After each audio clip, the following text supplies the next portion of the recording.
Under-19 world cup ఫైనల్లో వైభవ్ సూర్యవంశీ ఆడిన innings ఇలాంటిది కాదు. 80 బాల్స్లోనే 175 పరుగులు చేసి విశ్వరూపం చూపించాడు వైభవ్. అదరగొట్టే కారం రంగు రుచి ఆచి కారం పొడి. తను చేసిన 175 రన్స్ కోసం తనేం తెగ పరుగులు తీసి అలసిపోలేదు.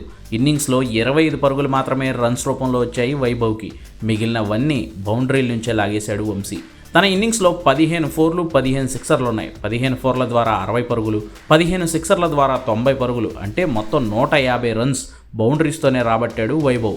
2002 అండర్-19 వరల్డ్ కప్లో ఇదే ఇంగ్లాండ్ మీద అప్పటి కెప్టెన్గా ఉన్న అంబటి రాయుడు 177 పరుగులతో నాటౌట్గా నిలవగా ఆ తర్వాత అత్యధిక స్కోర్ కొట్టిన భారత క్రికెటర్గా వైభవ్ సూర్యవంశీ రికార్డు నెలకొల్పాడు.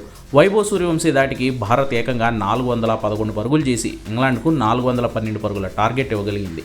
తను ఉన్నంతసేపు వన్డే మ్యాచ్ను T20 స్టైల్లో ఆడిన వైభవ్ సూర్యవంశీ 55 బాల్స్లోని సెంచరీ కొట్టి భారత్ తరపున యూత్ వన్డేల్లో అత్యంత వేగవంతమైన సెంచరీ కొట్టిన బ్యాటర్గాను మరో రికార్డు నెలకొల్పాడు.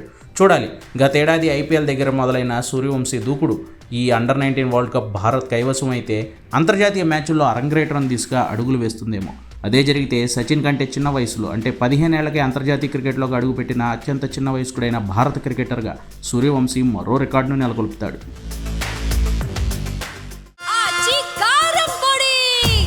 అదరగొట్టే కారం రంగు రుచి ఆచి కారం పొడి.